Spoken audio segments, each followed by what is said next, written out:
किसी समझदार इंसान ने कहा है, जिंदगी का हिसाब बहुत सीधा होता है। जो आप दुनिया को देते हैं वही किसी ना किसी मोड़ पर घूमकर आपके पास वापस आता है। नमस्कार दोस्तों, टुमारो इज योर्स में आपका स्वागत है। आज मैं आपको एक पुरानी लेकिन बेहद सच्ची कहानी सुनाने जा रहा हूं। समय भले बदल गया हो, पर इस कहानी की सीख आज भी उतनी ही असरदार है। कई साल पहले की बात है। एक छोटे से गांव में रघुवीर नाम का एक दुकानदार रहता था। उसकी किराने की दुकान पूरे इलाके में मशहूर थी। काम अच्छा चलता था, आमदनी भी ठीक थी और गांव में उसकी इज्जत भी थी।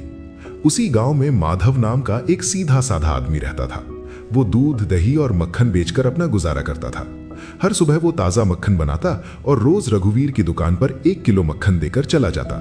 रघुवीर पैसे देता और बात वहीं खत्म हो जाती। ये सिलसिला कई सालों से बिना किसी सवाल के चलता आ रहा था। लेकिन एक दिन रघुवीर के मन में अचानक शक की एक हल्की सी लहर उठी। उसने सोचा, मैं इतने सालों से इससे मक्खन ले रहा हूं, पर कभी तौल कर देखा ही नहीं कि ये सच में पूरा 1 किलो देता है या नहीं।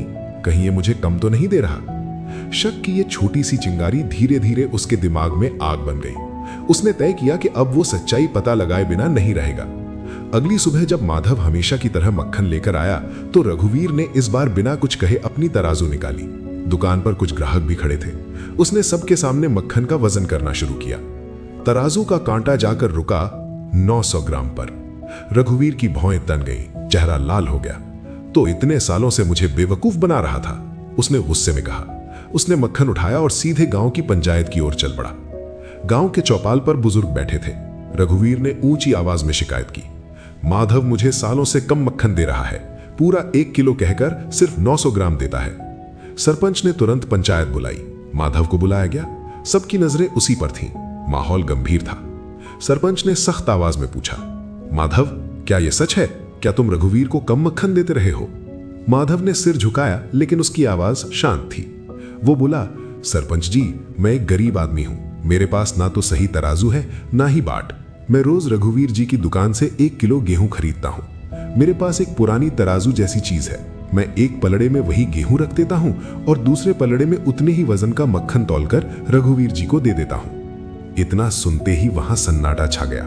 मतलब साफ था, अगर माधव को 900 ग्राम गेहूं 1 किलो के नाम पर दिया जा रहा था, तो वो उसी 900 ग्राम के बराबर मक्खन वापस दे रहा था। अब सवाल माधव से नहीं, रघुवीर से था। सरपंच ने रघुवीर की तरफ देखा, क्या तुम इसे पूरा 1 किलो गेहूं देते थे? रघुवीर की नजरें जमीन पर टिक गईं। उसकी चुप्पी ही उसका जवाब थी। गांव वालों को सब समझ आ गया। जो आदमी खुद 900 ग्राम को 1 किलो बताकर बेच रहा था, वही आज शिकायत लेकर आया था कि उसे पूरा 1 किलो नहीं मिला। उस दिन पंचायत में फैसला तो हुआ, लेकिन उससे भी बड़ा फैसला रघुवीर के अंदर हुआ। उसे समझ आ गया कि बेईमानी का फायदा कुछ समय के लिए मिल सकता है, लेकिन उसका हिसाब जरूर लौट कर आता है। दोस्तों, जिंदगी सच में आईने की तरह है। आप जो चेहरा दिखाते हैं, वही प्रतिबिंब बनकर आपके सामने खड़ा हो जाता है। अगर आप भरोसा देते हैं तो भरोसा लौट कर आता है। अगर आप छल करते हैं तो वही छल किसी न किसी रूप में वापस मिलता है। रघुवीर सोचता था कि उसकी छोटी सी चालाकी कभी पकड़ी नहीं जाएगी, लेकिन कर्मों का हिसाब बहुत सीधा होता है। वो शोर नहीं करता, लेकिन कभी भूलता भी नहीं। इस कहानी की असली सीख यही है कि ईमानदारी में भले शुरुआत में फायदा कम दिखे, लेकिन अंत में वही सबसे बड़ा सहारा बनती है और बेईमानी का थैला हमेशा हल्का ही रहता है।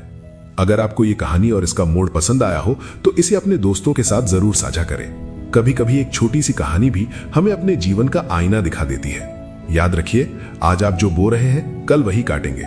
इसीलिए सोच समझकर कर्म कीजिए और टुमारो इज योर्स को सब्सक्राइब जरूर कर लेना।